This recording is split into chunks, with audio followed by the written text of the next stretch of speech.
Hello students, स्वागत है आप सभी का। और आज हम लोग केमिस्ट्री में आगे बढ़ते हुए नेक्स्ट क्वेश्चन करने वाले हैं, और वो भी नोट्स के साथ में, जैसा कि आप लोग सभी जानते हैं। तो आज का हमारा क्वेश्चन है परासरण एवं विसरण। तो परासरण एवं विसरण को हम पहले तो बहुत अच्छे से समझेंगे, उसके बाद उसके जो अंतर है वो हम यहाँ पे देखने वाले हैं। तो मैं आपको थोड़ा सा दिखाना चाहूंगा कि यहाँ पे हम समझ लेंगे, और जिस तरीके से हमें नोट्स में लिखना है मैं आपको यहाँ पे दिखाना चाहूंगा कि ये आपको क्लियर दिख रहा होगा। तो ये पूरा अंतर है जिसको हम अच्छे से समझेंगे कॉन्सेप्ट के साथ में। आप स्क्रीनशॉट भी ले सकते हो, क्योंकि अगर हमें कॉन्सेप्ट पता होगा तो ही हम अच्छे से इसको याद कर पाएंगे। एक तो होता है रटना, दूसरा होता है इस तरीके से समझना ताकि अगर एग्जाम में भूल भी जाओ ना तो भी इसको लिख के आ जाओ। तो चलो फिर शुरुआत कर लेते हैं। देखो, परासरण को तो हमने पहले थोड़ा सा पढ़ा हुआ है इसके पहले वाले क्वेश्चन में, लेकिन फिर भी हम यहाँ पे परासरण जो है उसको समझेंगे। लेकिन उसके भी पहले हम सबसे पहले देख लेते हैं कि विसरण क्या होता है। देखो, तो हम यहाँ पे सबसे पहले विसरण पर ही फोकस कर लेते हैं कि विसरण क्या है। कई बच्चों के मन में कंफ्यूजन होता है कि विसरण होता क्या है। देखो, विसरण का जो ओरिजिनल शब्द है हिंदी में, विसरण का अर्थ क्या होता है उसको समझो। विसरण का जो अर्थ होता है वो होता है फैलना। पहली बात तो ये है, विसरण का अर्थ होता है फैलना। ठीक है। अब फैलना तो आप जानते हो, कोई भी चीज जब अपने आसपास के एरिया में फैलेगी तो उसे हम क्या कहेंगे, विसरण। देखो, जैसे अगर आपके पास यहाँ पे कोई अगरबत्ती है, जैसे मान लो ये जो है अगरबत्ती है। अगरबत्ती तो आपने देखी होगी। और मान लो कि ये आसपास का चारों ओर एक कमरा है, और बीच में हमने अगरबत्ती जला दी। तो इसका जो धुआं होगा, इसका जो धुआं होगा, ये क्या होगा, यहाँ पे धुआं बन रहा है ये देखो। लेकिन ये जो धुआं है ये क्या इसी जगह रह जाएगा? यहाँ पे क्या इसी जगह रह जाएगा क्या ये धुआं? तो आंसर है नहीं। ये क्या करेगा, पूरे कमरे में जहां जहां इसको जगह मिलेगी पूरे कमरे में ये फैलेगा। तो फैलेगा, इस शब्द को पकड़ो, फैलेगा मतलब विसरित होगा। तो यहाँ पे धुआं ज्यादा है, धुआं ही धुआं है। तो यहाँ पे बोलते हैं, यहाँ पे हम बोलते हैं इसका कि धुआं ज्यादा है। ज्यादा है मतलब ये जहां देखो वहां पे धुआं है इतने एरिया में, और एकदम घना हुआ है, घना धुआं है। तो यहाँ पे बोलेंगे कि इसका जो घनत्व है, धुआं का जो घनत्व है वो ज्यादा है। घनत्व कैसा है? ज्यादा है, ये समझो। और यहाँ पे धुआं है नहीं, तो यहाँ पे धुआं का कोई घनत्व नहीं है, तो ये अधिक घनत्व से कम घनत्व की ओर यहाँ पे आएगा। ठीक है। यहाँ पे ये धुआं धीरे धीरे यहाँ फैलेगा, यहाँ फैलेगा, यहाँ फैलेगा, धीरे धीरे यहाँ फैलेगा, यहाँ भी फैलेगा, यहाँ मतलब वहां जाएगा जहां पे धुआं नहीं है। तो अधिक घनत्व से कम घनत्व की ओर जाएगा। जैसे मैं आपको एक प्रैक्टिकल से समझाना चाहूंगा, फिर एक और प्रैक्टिकल में आपको बताऊंगा जहां पे इसका जो है हमें विसरण का देखने को मिलता है। जैसे यहाँ पे देखिए, ये अगरबत्ती है, और इसका ये धुआं आप देख पा रहे होगे कि यहाँ पे जो भी धुआं बन रहा है, चूंकि फैन ऑन है इसलिए इस डायरेक्शन में आ रहा है। तो ये देखो, ये पूरे कमरे में फैल रहा है। तो ये फैलना क्या है, विसरण है। आप देखो यहाँ पे जो धुआं बना है वो देखो ऐसे फैल रहा है ना, और जो ये रूम है इसमें सभी जगह ये धुआं फैल रहा है। तो ये विसरण का एक साक्षात एग्जाम्पल है, जो कि आपको ध्यान रखना है कि अगरबत्ती से निकलने वाला धुआं अधिक घनत्व से कम घनत्व की ओर, देखो ये फैल रहा है ना। ये देखो, ये फिर देखो हर जगह फैलेगा, इधर भी जाएगा उधर भी जाएगा, हर जगह फैलेगा। तो इसे बोलते हैं कि ये जो है ये विसरण है। अब देखो, तो विसरण क्या है? विसरण किस में होता है? गैसों में हो गया, क्योंकि धुआं क्या है, एक गैस ही तो है ना। धुआं क्या है, एक गैस है। तो क्या विसरण गैसों में बस होता है? गैसें ही क्या बस फैलती हैं? तो ऐसा नहीं है, द्रव भी फैलता है। द्रव कैसे फैलता है उसको समझेंगे। देखो, अभी तक हमने पढ़ा कि जो विसरण है ये गैसों में, हमने देख लिया अगरबत्ती का धुआं जो है उससे समझ में आ जाता है कि जो विसरण है वो गैसों में हो रहा। ठीक है। लेकिन अब हम समझेंगे कि द्रवों में किस तरीके से विसरण होगा, तो इसके लिए आपको यहाँ पे देखना होगा। मान लेते हैं कि इसका भी प्रैक्टिकल समझेंगे। मान लेते हैं यहाँ पे एक बीकर है, कोई पात्र है, कोई फ्लास्क है, और इसके अंदर हम पानी लेते हैं। क्या लेते हैं? पानी। और इसमें यदि हम कोई स्याही डाल देते हैं, इसमें क्या डाल देते हैं? कोई स्याही डाल देते हैं। ये देखो, ये स्याही हमने इसके अंदर डाल दी, वो भी लिक्विड स्टेट में। स्याही अगर हम इसके अंदर डालते हैं तो वो स्याही क्या करेगी? पहले यहां आएगी इस तरीके से, यहाँ पे पानी के अंदर जैसे ही कांटेक्ट में आएगी तो वो धीरे धीरे इस तरीके से फैलने लगेगी। तो फैलना मतलब क्या होता है? विसरित होना। तो स्याही भी फैल रही है, मतलब द्रव में भी विसरण का गुण पाया जाता है। तो देखो किस तरीके से मैं आपको प्रैक्टिकली समझाना चाहूंगा। तो हम यहाँ पे दो फ्लास्क लेकर चल रहे हैं। ये देखो, ये एक आपके सामने फ्लास्क है जिसमें क्या भरा हुआ है? जिसमें पानी भरा हुआ है। ये देखो आप, ये पानी भरा हुआ है, आपको सिंपल दिख रहा है। तो एक बीकर में हमने पानी लिया। अब यदि इसके अंदर हम स्याही डालते हैं, देखो जैसे मैंने दूसरे बीकर में स्याही ली हुई है, ये देखो लिक्विड स्टेट में है कि नहीं है। अब इसके अंदर हम डालते हैं और आपको ऑब्जर्व करना है कि क्या विसरण हो रहा है। देखो धीरे धीरे फैलेगा द्रव के अंदर। तो हमने कोशिश की यहाँ पे कि थोड़ी सी पहले हम स्याही डालते हैं। ये देखो, ये देखो द्रव के अंदर स्याही फैल रही है ना। अगर आप ऑब्जर्व करोगे तो धीरे धीरे ये देखो पूरे द्रव को कैसा कर देगी? नीला कर देगी। आप देखो ध्यान से, इसको क्या कर रही है? नीला।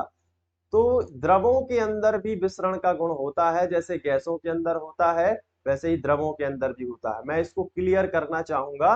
अभी इसको देखो, जैसे अगरबत्ती का जो धुआं था, अगरबत्ती का जो धुआं था, चारों ओर आप देख पा रहे होंगे, चारों ओर क्या थी? वायु थी। तो वायु के अंदर, यानी वायु क्या है? गैस है ना। गैस के अंदर अगरबत्ती का धुआं विसरित हो रहा है, तो गैसों के अंदर हो रहा है।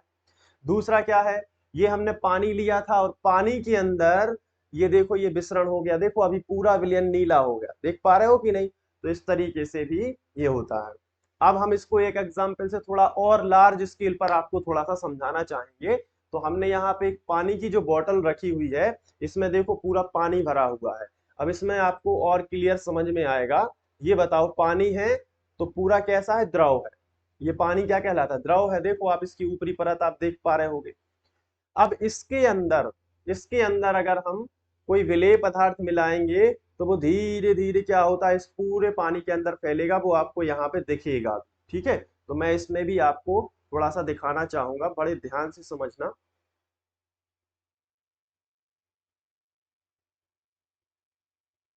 अब आप देखो ये पानी के बोतल के अंदर किस तरीके से ये घुल रहा है। इसे बोलते हैं विसरण। इसे क्या बोलते हैं? विसरण। देखो ये पूरे पानी के अंदर धीरे धीरे फैल रहा है। देखो नीला विलयन अलग आपको अलग दिख रहा होगा। देखो आप, दिख रहा है कि नहीं दिख रहा है? ये क्या कहलाता है? विसरण। देखो पूरा पानी धीरे धीरे नीला हो जाएगा। ये क्योंकि जो मिलाया गया है, गैसों में भी विसरण होता है और द्रवों में भी विसरण होता है। तो बताओ समझ में आया है कि नहीं? अगर समझ में आ गया तो वीडियो जरूर लाइक कर देना। ठीक है, हमारी जो टेक्निकल टीम है उन्होंने ये अरेंजमेंट किया है कि इस तरीके से समझाओ। ये देखो ये क्या है? विसरण। चलिए, अब ये पानी पीने लायक तो नहीं है वैसे। ठीक है, तो अभी इस पानी को हम लोग अलग कर देंगे, फेंक देंगे। तो इसको होल्ड करिए। चलिए, तो अब आपको समझ में आ गया होगा कि विसरण है क्या। उम्मीद है कि आपको विसरण समझ में आ गया होगा, इतना भी कठिन नहीं है। विसरण कहाँ, विसरण क्या है? विसरण का मतलब होता है फैलना। कहाँ से कहाँ फैलता है? जहां ज्यादा होता है वहां से जहां वो नहीं है, यानी कि कम घनत्व की ओर। अधिक घनत्व से कम घनत्व की ओर। पानी कहाँ था? यहाँ पे एकदम डाला तो यहाँ पे अधिक घनत्व हो गया। जहां पानी के अंदर जहां नहीं है वो कम घनत्व होगा। तो अधिक घनत्व से कम घनत्व की ओर जो जाता है उसे ही हम क्या कहते हैं? विसरण। तो ये कहाँ होता है? तो सीधा सा जवाब है, गैसों में होता है और द्रवों में भी होता है। गैस किस किस में होता है बताओ? गैसों में होता है और द्रवों में भी होता है। तो विसरण क्या है? मिश्रण में आपको लिखना है कि यह गैसों और द्रवों का गुणधर्म है। इसमें जो होता है कोई भी पदार्थ अधिक घनत्व से कम घनत्व की ओर जाता है। ठीक है, अब इसके बाद हम बात करेंगे परासरण। परासरण मतलब ऑस्मोसिस, विसरण मतलब डिफ्यूजन, विसरण मतलब क्या होता है, डिफ्यूजन, ठीक है, इंग्लिश में भी हमें याद रखना होता है। तो अब हम समझने वाले हैं कि परासरण क्या होता है। परासरण भी बहुत ही सरल है, इसमें कई कंफ्यूजन बना दिए गए हैं, ऐसा कुछ नहीं है, परासरण बिल्कुल सरल है। मैं आपको यहाँ पे समझाऊंगा और आपको समझ में आ जाएगा। देखिए, परासरण, परासरण का मतलब होता है ऑस्मोसिस।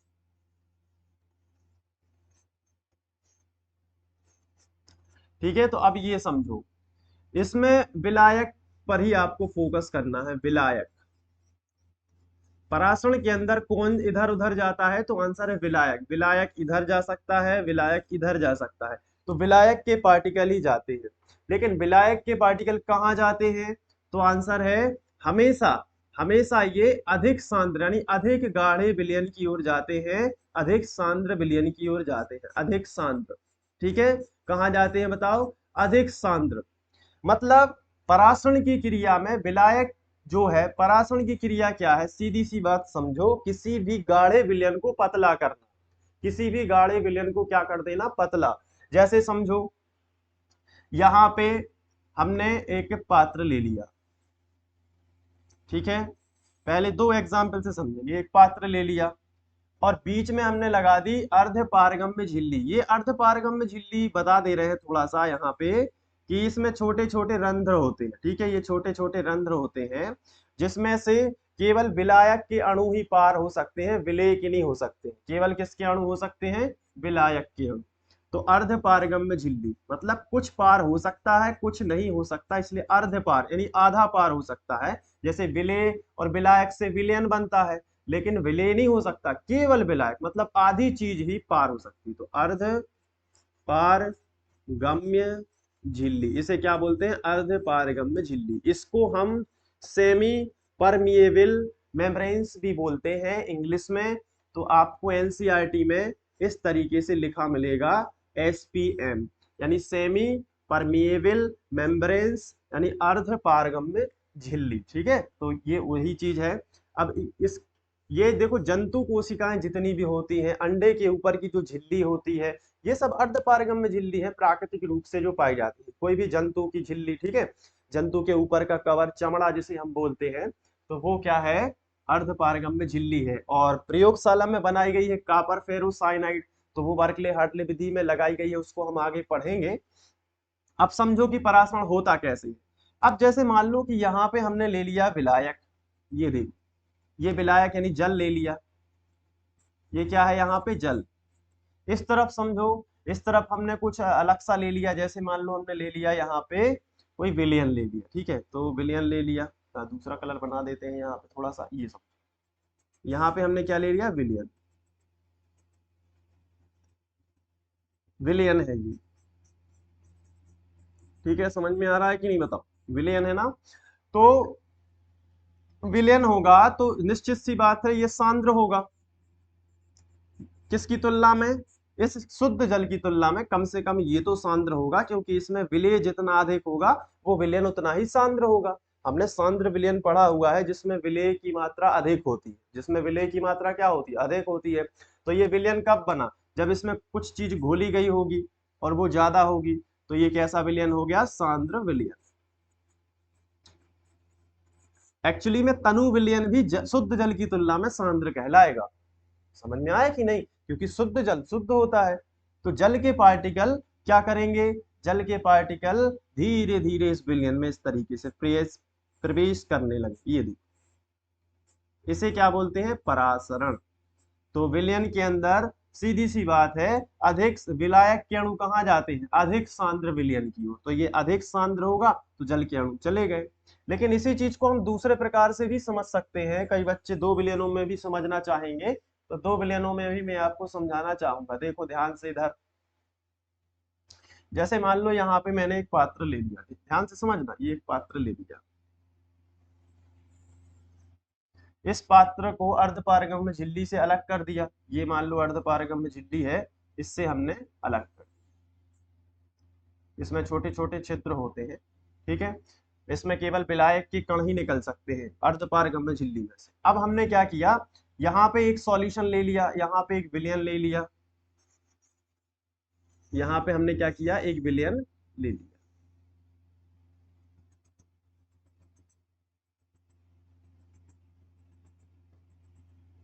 ये क्या है, विलियन। और यहाँ पे भी हमने 1 विलियन ले लिया। अब उसको भी ध्यान से समझना, यहाँ पे भी हमने 1 विलियन ले लिया, ये समझ। तो अब परासरण कहाँ होगा, अब तो दोनों विलियन है, विलायक है ही नहीं कहीं पे, है ना, यही क्वेश्चन आता है। ये भी क्या है, विलियन। इसको नाम दे दो विलियन फर्स्ट, इसको नाम दे दो विलियन सेकेंड। तो अब परासरण कहाँ होगा, यहां भी विलायक अकेला नहीं है, यहां भी विलायक अकेला नहीं है, तो फिर देखेंगे कि कौन सा विलयन अधिक गाढ़ा है, कौन सा विलयन अधिक गाढ़ा है। तो हमने पता लगाया और हमें पता चला कि ये वाला विलयन अधिक गाढ़ा है। अधिक गाढ़ा मतलब अधिक सांद्र है,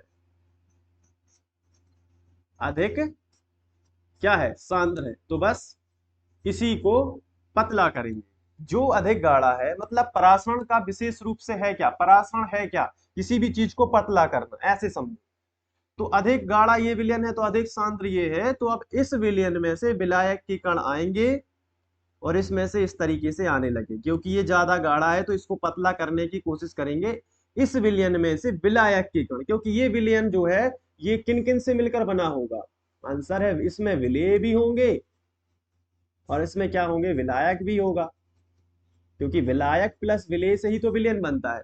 तो इस विलयन में से जो केवल विलायक विलायक के पार्टिकल होंगे वो इसमें से आने लगेंगे और तब तक आते जाएंगे, तब तक इसको पतला करते जाएंगे जब तक जितना ये पतला है उतना ही ये ना हो जाए, मतलब दोनों की सांद्रता बराबर ना हो जाए, ऐसे समझो, दोनों की सांद्रता बराबर ना हो जाए। तो परासरण क्या है, सीधा सा याद रखो, कोई कंफ्यूजन नहीं रखना है, सीधा सा याद रखो, परासरण का मतलब होता है पतला करना, सीधी सी बात। परासरण का मतलब क्या होता है, पतला करना। किसको पतला करना, अधिक सांद्र विलयन को, जो जो गाढ़ा होगा ना, जो विलयन गाढ़ा होगा उसी को तो पतला करेंगे ना। अब मान लो इसमें केवल 1 चम्मच शक्कर है या 1 चम्मच नमक है, इसमें 10 चम्मच नमक है, तो 10 चम्मच नमक वाला जो विलयन होगा वो ज्यादा गाढ़ा होगा ना, उसमें विलेय ज्यादा है। तो ये वाला 1 चम्मच वाला जो विलयन है उसमें से जो विलायक के कण है वो इसमें आने लगेंगे और कहेंगे चलो भाई पतला हो जाओ, पतला हो जाओ। ये कहेगा कितना पतला हो जाओ, तो उतना ही हो जाओ जितना मैं। समझ में आया कि नहीं। तो परासरण क्या है, परासरण वह क्रिया है जिसमें विलायक के कण अर्धपारगम्य झिल्ली में से कम सांद्र विलयन से अधिक सांद्र विलयन की ओर प्रवाहित होते हैं, इस क्रिया को परासरण कहते हैं। याद हुआ कि नहीं। परासरण, परासरण क्या है, परासरण वह क्रिया है जिसमें विलायक के कण अर्धपारगम्य झिल्ली में से, अर्धपारगम्य झिल्ली में से कम सांद्र विलयन से अधिक सांद्र विलयन की ओर प्रवाहित होते हैं, उसे कहते हैं परासरण। समझ में आ गया होगा। चलो अब इसका जो अंतर है वो क्लियर हो गया है, हमें अच्छे से याद हो गया है। अब देखो, और हमने एक श्वसन का चित्र यहाँ पे लगाया हुआ है। यहाँ पे परासरण दैनिक जीव, विसरण जो है वो दैनिक जीवन में देखने को मिलता है। विसरण कैसे, देखो हमें ऑक्सीजन चाहिए, यहाँ पे ऑक्सीजन बहुत ज्यादा है, बाहर की वायुमंडल में ऑक्सीजन है, O2 O2 के पार्टिकल हैं, O2 O2 के हर जगह पार्टिकल। देख, तो देखो विसरण दैनिक जीवन में कहाँ देखने को मिलता है, 2 प्रैक्टिकल तो मैंने आपको बताए हैं। ये O2 O2 बहुत ज्यादा है, तो यहाँ पे क्या है, सांद्रता कैसी है, सांद्रता या घनत्व, सांद्रता बोल दो चाहे घनत्व बोल दो, कैसा है, ज्यादा है। कहाँ पे, बाहर। शरीर के अंदर कार्बन डाइऑक्साइड ज्यादा है, शरीर के अंदर क्या प्रोड्यूस हो रही, कार्बन डाइऑक्साइड। वो ऑक्सीजन तो हम बाहर से लेते हैं, अंदर अपने आप क्या बन जाती है, कार्बन डाइऑक्साइड। तो शरीर के अंदर किसका स्तर ज्यादा है, CO2। शरीर के अंदर किसका स्तर ज्यादा है बताओ, CO2, CO2, CO2। तो यहाँ पे क्या है, CO2, CO2, CO2। फेफड़ों में क्या भरी पड़ी है, CO2, CO2, CO2। तो विसरण कैसे होगा, जहां ज्यादा है वहां से जहां नहीं है वहां जाना, वही तो विसरण है। अधिक घनत्व से कम घनत्व की ओर, अधिक घनत्व से कम घनत्व की ओर। तो इसलिए ऑक्सीजन नाक में से, ऑक्सीजन क्या करती है, ऑक्सीजन नाक में से आराम से चली जाती है, इस तरीके से चली जाएगी कि नहीं, क्योंकि अधिक घनत्व से कम घनत्व की ओर जाना नेचर है, उसी को तो बोलते हैं फैलना, जैसे अगरबत्ती का धुआं फैलता है। समझ में आया कि नहीं। इसी तरीके से ये CO2 का स्तर यहाँ पे ज्यादा है, तो अधिक घनत्व यहाँ पे हो गया, तो ये कहाँ जाना चाहेगी, बाहर। जहां नहीं है वो वहां जाना चाहेगी, उसी को बोलते हैं फैलना, विसरित होना। तो ये CO2 यहां से निकल के बाहर आ जाएगी। समझ में आया कि नहीं, इसलिए चित्र लगाया था। अब देखो आगे, परासरण विसरण में अंतर। अब 3 अंतर थे, लेकिन फिर भी हमने बहुत अच्छे से समझे। देखो अब एक एक चीज क्लियर होगी। परासरण में क्या लिखा है, यह है विलयनों का गुणधर्म। बिल्कुल विलयनों में समझाया है कि नहीं परासरण, बिल्कुल। अधिक सांद्र विलयन कम सांद्र विलयन से अधिक सांद्र विलयन की ओर जब विलायक के कण जाते हैं उसे परासरण कहते हैं। मिश्रण क्या है, यह गैसों और द्रवों दोनों में होता है। अगरबत्ती वाला प्रैक्टिकल में गैसें आ जाएंगी और स्याही वाले प्रैक्टिकल में क्या आ जाएंगी, द्रव्य आ जाएंगे। गैसों और द्रवों दोनों में हो रहा है कि नहीं, बिल्कुल सही बात है। दूसरा, इसमें अर्धपारगम्य झिल्ली की आवश्यकता होती है, बिल्कुल। जब हमने परासरण समझा था तो बीच में क्या लगाई थी, अर्धपारगम्य झिल्ली। क्या इसमें लगाई थी, नहीं। अगरबत्ती वाले धुआं में क्या लगाई थी, अर्धपारगम्य झिल्ली नहीं लगाई थी ना, वो तो डायरेक्ट ही होता है। तो वो इसमें अर्धपारगम्य झिल्ली की आवश्यकता नहीं है। इस क्रिया में विलायक के अणु कहाँ जाते हैं, कम से अधिक सांद्र यानी अधिक गाढ़े विलयन की ओर जाते हैं। कम सांद्र विलयन से अधिक सांद्र विलयन की, तभी तो परासरण होगा। विलायक के कण वहां जाएंगे जहां विलयन गाढ़ा है, ताकि उसको पतला कर सके। तो इस क्रिया में कम से अधिक सांद्र विलयन की ओर जाते हैं। लेकिन इस क्रिया में गैसों के अणु अधिक घनत्व, जहां ज्यादा यहाँ पे घेरा बना हुआ है गैस का, वहां से वो फैलेगी। अगरबत्ती का जैसे धुआं, स्याही डुप से अंदर आई, वहां पे एकदम गोला बना लिया, लेकिन पानी और माध्यम मिला पानी का, तो वो अच्छे से फैल गई उसके अंदर। तो इस क्रिया में गैसों के अणु अधिक घनत्व से कम घनत्व की ओर जाते हैं, मतलब वहां जाते हैं जहां वो नहीं है। वहां जाते हैं, वहां जाते हैं जहां वो नहीं है, वहां जाते हैं जहां वो नहीं है। जैसे CO2 यहाँ एकदम थी, वहां जाएगी जहां नहीं, सप्लाई वहां होगी जहां नहीं है। तो इस तरीके से परासरण विसरण में आपको अंतर समझ में आ गया होगा। उम्मीद है कि ये अच्छा लगा होगा आपको। यदि अच्छा लगा है तो दोस्तों के साथ शेयर जरूर कर देना। और हाँ, यहीं पे हम लोग इसी चैनल पर केमिस्ट्री पढ़ेंगे, तो कमेंट में बता देना कि कितना प्यारा आपको वीडियो लगा है। और इसके बाद हम लोग नेक्स्ट क्वेश्चन करेंगे। मैं आपको थोड़ा सा दिखाना चाहूंगा, अभी जाइएगा मत, थोड़ा सा दिखाना चाहूंगा। ये देखो, नेक्स्ट क्वेश्चन है, विपरीत या उत्क्रम परासरण किसे कहते हैं। तो इसको हम समझेंगे, और वो भी नोट्स के साथ में। ये देखो, ये पूरा नोट्स है, तो इसको हम नोट्स के साथ में अच्छे से समझने वाले हैं। तो मिलते हैं नेक्स्ट वीडियो लेक्चर में। Thank you.